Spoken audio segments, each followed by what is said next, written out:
जब गोपियां रुदन करने लगी कृष्ण दर्शन में, हे श्याम सुंदर कहां हो, हे नाथ, हे रमण, हे प्रेष्ठ, आप कहां हो? हमको ऐसे भयानक जंगल में अंधेरी रात्रि में अकेला छोड़ के आप कहां चले गए हो नाथ? हम परिवार आदि सब छोड़ करके आई हैं आपके लिए, कृपा कर ऐसा मत करो।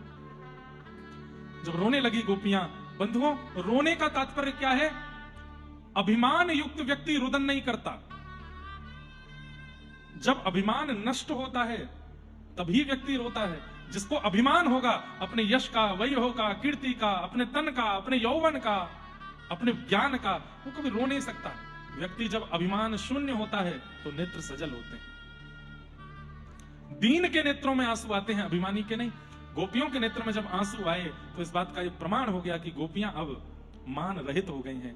और जैसे ही मान रहित गोपी हुई हैं, ठाकुर जी प्रकट हो गए। बोल रास रासेश्वर भगवान की जय। इसका मतलब क्या है? भक्ति में नेत्र सजल यदि ठाकुर जी को स्मरण करके होते हैं तो इसका मतलब कृष्ण प्राप्ति आपको हो सकती है।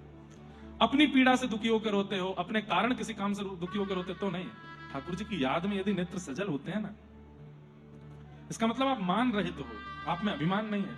और अभिमान मुक्त व्यक्ति भगवत दर्शन कर सकता है।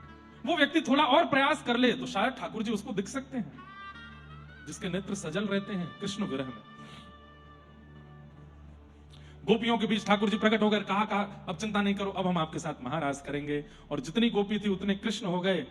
जैसे ही महाराज का बात भगवान ने प्रस्तावित किया, आकाश में सब देवता प्रकट हो गए, बोले हम भी आएंगे रास में। सब गोपी बन के आए। तभी देवादिदेव महादेव शंकर भगवान भी कैलाश से दौड़े और यहाँ गोपी बन करके महाराज में प्रकट हुए। बोले गोपेश्वर महादेव की। श्री